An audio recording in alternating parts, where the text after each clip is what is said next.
Hello, Calum here. Got another video for you, so I hope you enjoy. So let's get into it. And he just kept playing, and he was like, I already got an apartment. I already took my name off of the lease. He had done things within that 24 hours. He had opened up the filing folder of his single man life and went ahead and got all this shit done. Why does it Good for him. He just got everything ready, got it all prepared. Good for him. When I decided that I was going to tell him that I wanted a divorce, we sit down in our session.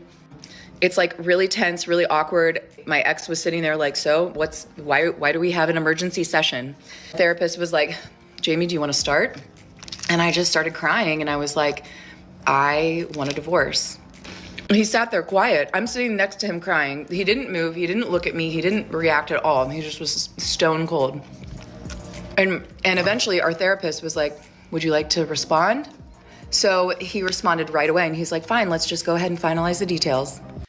He was just stunned and confused and shocked.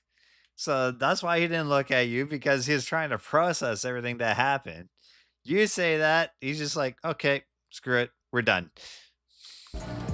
Like, I knew that I was ready to leave that day, but I couldn't believe that that was his reaction. There was no empathy, there was no compassion, there was no like wanting to fight for us, and I was like, so what are we gonna do?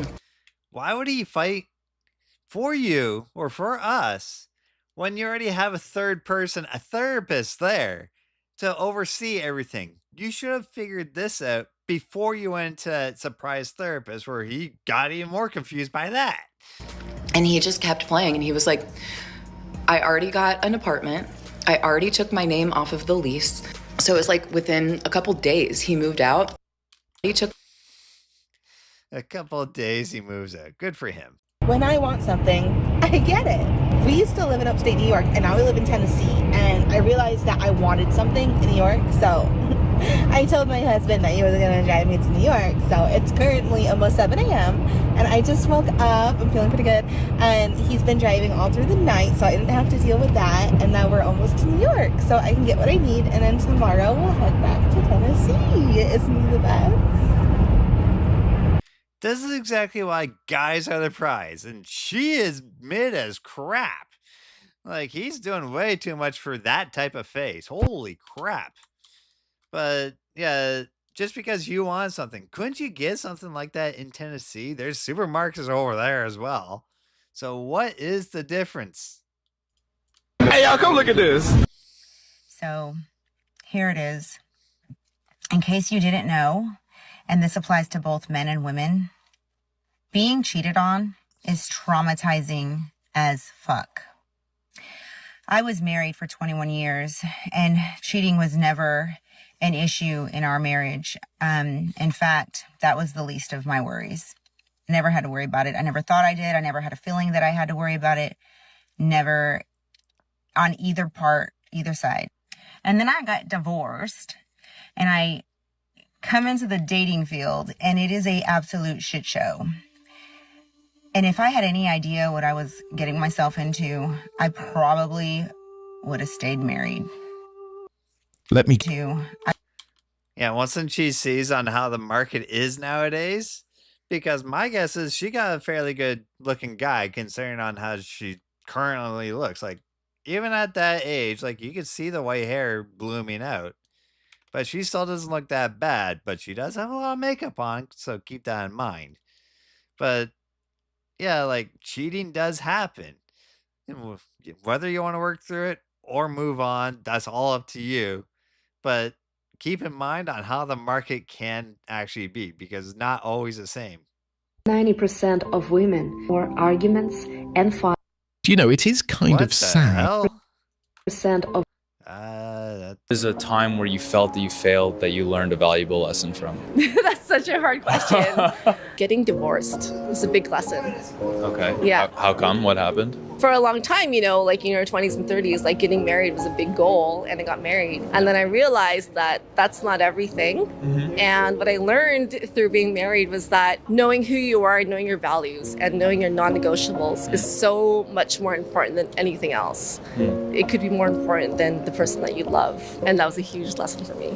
So do you think you didn't know yourself before getting married? I think I didn't really know how important my values were to me before I got married. What is true love like, in your opinion? When I find out, I'll let you know. Why did it not work, if you don't mind me asking? Because I wanted it to work so much that I was willing to overlook aspects of him and myself that didn't align with my true values, and that's why it didn't work.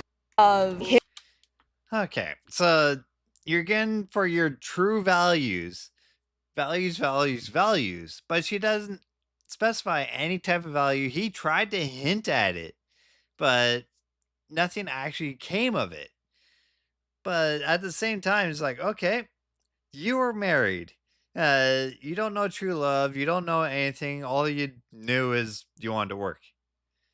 But there had to be a little something there for you to go from dating the guy to marrying the guy. It makes it so much more confusing as to why something like this is bound to happen.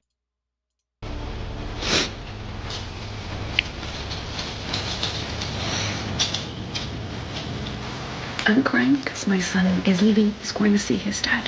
And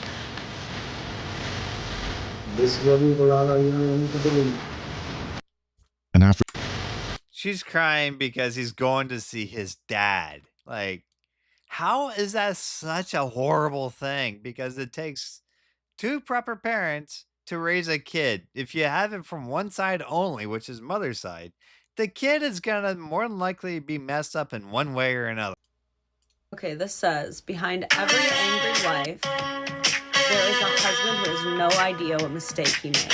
I know she meant to be funny, but this is low-key one of the most dangerous places to be in a marriage. If a woman ever actually stops telling you what's wrong, your time is running out. There's always something wrong with us, okay? So if even a day goes by that we're not like, man, I have this weird sore spot, like right here. It's not like quite on my nose. It's like kind of under my eye. It doesn't mean that nothing's wrong. It means that she thinks you're the problem and she doesn't count on you to fix it. I've seen a few friends go through divorces, and one common theme leading up to almost all of them is no matter how crazy the problem was, these wives stopped communicating them to the husbands. They gave up. If she stops telling you what's wrong, she has lost faith in you.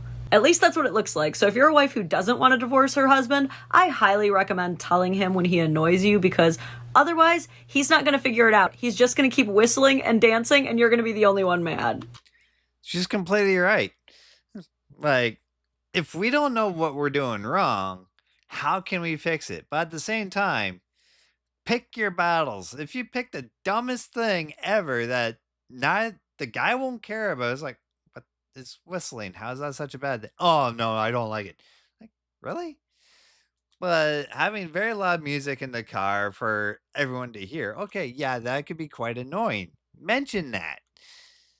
A woman shared her regrets about not working harder to save her marriage now that her ex-husband is happily remarried. The 41-year-old woman shared to the True Off My Chest subreddit that she left her husband around 10 years ago, shortly after they'd had their first child together. According to this woman, there were no major issues in the marriage. She was a stay-at-home mom and had her husband wrapped around her finger. He did whatever she said, and she burned him out. When he grew tired of her demands, she started threatening divorce. She thought she was still a great catch and that she could do better than her husband, so she left. Now, 10 years later, the ex-husband is happily remarried with a baby daughter and a new house. The divorced woman, on the other hand, has been unmarried ever since. She's jealous of her ex-husband's new wife, saying, "She took my husband, she took my kid, she took my life that was once mine, and now I live in an empty house." She claims she is alone and miserable and wishes she would have been a better wife 10 years ago so she wouldn't be in this situation.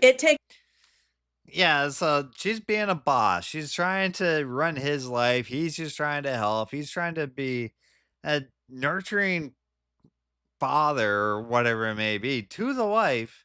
Meanwhile, she's running all over him and threatens divorce just because she won't get her way. Of course this is going to happen. Why would any guy stay in that situation when someone's threatening divorce over petty things? It's two to make things work, and many people believe this woman reaped what she sowed. I completely agree because she deserved every aspect of that. Having that audacity to do such a thing, it's just, I can't even find the words for it. Worse, and then complaining that they're not getting enough of the man's money. And you're like looking at her like, you dingbat. First of all, nobody wants you out here on the dating market. I hate to break it to you. Like, what? Like, you FOMO'd at 50 and you got kids. Like, don't nobody want you. And on the other side, it's like, you would have had more money if you stayed with him. Okay? If you file for divorce and you don't get a payout, the only people that are going to be advocating for you and being like, no, you need to take him, sis. Get him for everything. Like, those are some toxic women. Like, probably narcissistic women. I completely agree. Those are the type of women you should not be listening to. Because it's like, divorce him, get him for the money. That's all you want him for. It's like, whatever happened to mutual respect? It's just gone. Please, please. My life has been torn upside down. We are a one-income household. I'm a stay-at-home mom. Please don't threaten, and please don't try to call my husband's place of work. You're just gonna get me worse. Oh. This is my life. And I never, in a million years, would have thought that this would blow up the way it did. Well, it did. The community that was supporting this woman's cause, the feminine anger, wanted retribution, wanted revenge on her husband. Please, for the love of God, the earth, everything on it, and possibly your own outcomes, do not post your issues online. Women are conditioned for instant gratification. Yeah, that, I don't know why people have to do this. Women majority will post their crap online and think it's a good idea. Meanwhile, there's going to be so much pushback on such a thing that it just does not work in your favor. Like, I don't know where the common sense is. Where's the human decency? Where is so much things that should be here in this world? But that was the last video, so that's it for today. See you in the next one. Like, comment, and subscribe. See you there. Bye-bye.